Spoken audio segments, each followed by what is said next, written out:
Assalamualaikum warahmatullahi wabarakatuh. Selamat bergabung kembali di ESQ Virtual Training. Kita sudah tahu bahwa IQ saja tidak cukup. Bahkan EQ yang menentukan keberhasilan tidak cukup. Karena kita sering merasa kekurangan dan hidup kadang tanpa arti.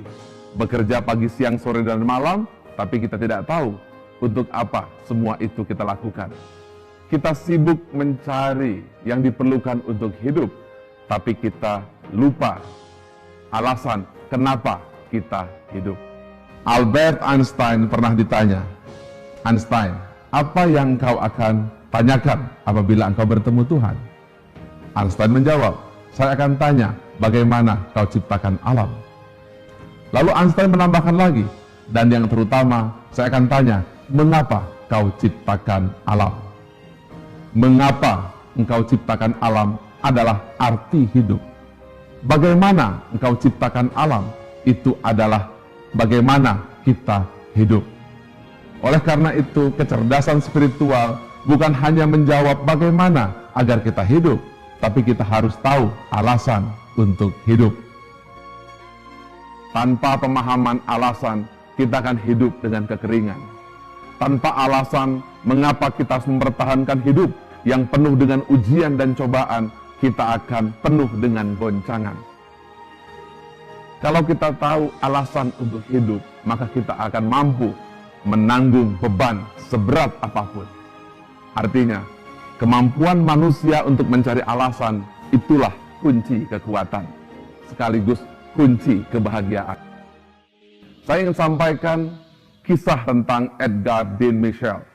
Ia seorang doktor di bidang aeronautika dan menjadi manusia ke-6 yang mendaratkan kakinya di bulan dengan Apollo ke-14. Setelah ia mencapai garis orbit, lalu ia mulai berputar, ia sadar bahwa bumi adalah sesuatu yang berbeda dengan planet-planet yang lainnya. Kalau planet-planet yang lainnya warnanya coklat kehitaman, Merkurius, Venus, Mars, Jupiter, Saturnus, Uranus, Neptunus, dan Pluto, hitam kecoklatan, tiada kehidupan.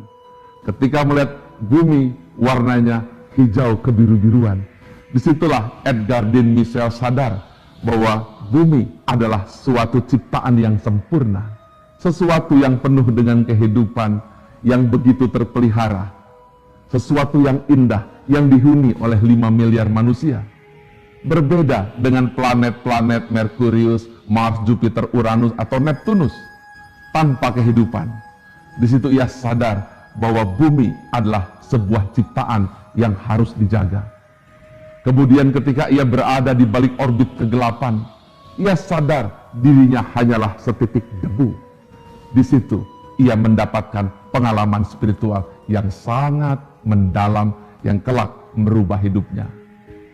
Setelah Edgar Dean Mitchell kembali ke bumi, ia paham siapa dirinya, di mana dirinya, dan mau kemana dirinya. Kemudian beliau mengubah cara berpikirnya, mengubah mindsetnya, bahwa hidup bukanlah sekedar untuk bertahan hidup, tapi memiliki alasan untuk menjaga bumi. Edgar Dean Mitchell memahami arti kehidupan. Fenomena ini sebenarnya sudah ada 1400 tahun yang lalu. Kisahnya seperti ini. Pada suatu hari Nabi Muhammad SAW ditemukan oleh Bilal sedang menangis di subuh hari. Kemudian ditanya oleh Bilal, "Mengapa engkau menangis ya Rasulullah?" Kemudian Nabi Muhammad SAW mengatakan, "Bilal, aku baru saja menerima sebuah ayat di mana kelak umatku tidak mengerti." Kemudian Nabi Muhammad SAW membacakan ayat tersebut. Ayat itu bunyinya demikian. "Dengan nama Allah yang Maha Pengasih lagi Maha Penyayang. Sesungguhnya di balik penciptaan langit dan bumi dan silih bergantinya malam dan siang, terdapat tanda-tanda bagi kaum yang berfikir, yaitu kaum yang mengingat Allah ketika berdiri, duduk, dan berbaring. Mereka memikirkan penciptaan langit dan bumi seraya berkata, Ya Tuhan kami, tidak sia-sia Kau ciptakan alam semesta ini. Maha suci Engkau, lindungi kami dari siksa api neraka." Apa yang boleh Anda tangkap dari kisah ini? Ayat ini menggambarkan bahwa manusia senantiasa seharusnya berpikir di balik penciptaan langit dan bumi. Seharusnya manusia duduk, berdiri, dan merenung, seraya berbaring sekalipun tentang bagaimana penciptaan alam semesta, berpikir dan mengingat. Ketika pencarian tersebut dilakukan oleh seorang yang dinamakan ulul albab, yang mungkin itu adalah Anda sendiri, maka kelak akan terbuka tirai hidayah, hijab akan terbuka, barulah belief start when the reason end. Keyakinan bermula ketika pertanyaan sudah terjawab, dan ayat berikutnya adalah kalimat yang luar biasa tentang pencarian makna yang terjawab tentang siapa Sang Pencipta. Ayat itu berkata, "Ya Tuhan kami, tidak sia-sia Kau ciptakan alam semesta ini. Maha suci Engkau, lindungi kami dari siksa api neraka." Maha benar Allah dengan segala firman-Nya. Surah Ali Imran 190-191 ini adalah sebuah kombinasi antara intelektualitas manusia yang memikirkan dengan sains di balik pergantian malam dan siang, seraya berdiri, duduk, dan merenung, yang akhirnya manusia tersebut hijrah, melompat ke sisi spiritualitas. Disitulah tirai hidayah terbuka, dan pada saat itu manusia akan menemukan jawaban. Apa jawabannya? Jawaban bahwa sesungguhnya alam semesta adalah alamat untuk menemukan siapa Sang Maha Pencipta.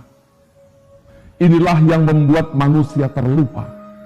Inilah yang membuat Anda atau kita mungkin terlupa bahwa di balik penciptaan, di balik taburan bintang-bintang, di balik terbitnya matahari dan terbenamnya rembulan adalah tanda bagi kaum yang berpikir.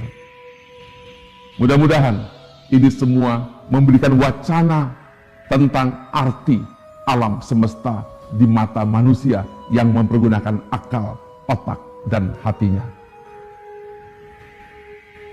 Saya yakin dan percaya, apabila kita mampu menemukan arti di balik penciptaan alam, maka hidup akan bahagia. Jiwa akan terisi karena tahu alasan mengapa kita hidup di muka bumi ini. Saya paham bahwa itu tidak mudah. Karena itu, saya akan ajak Anda ke perjalanan 1400 tahun yang lalu, bagaimana seorang nabi yang bernama Muhammad SAW juga menghadapi perjalanan yang Allah tuntun kepadanya. Begitu juga 5000 tahun yang lalu, kisah Nabi Ibrahim alaihissalam, serta 3000 tahun yang lalu, kisah Nabi Musa alaihissalam. Semua dijelaskan bahwa fenomena pencarian ini bukan hanya berlaku pada saya dan Anda, tapi berlaku dan dituntun oleh para nabi dan rasul.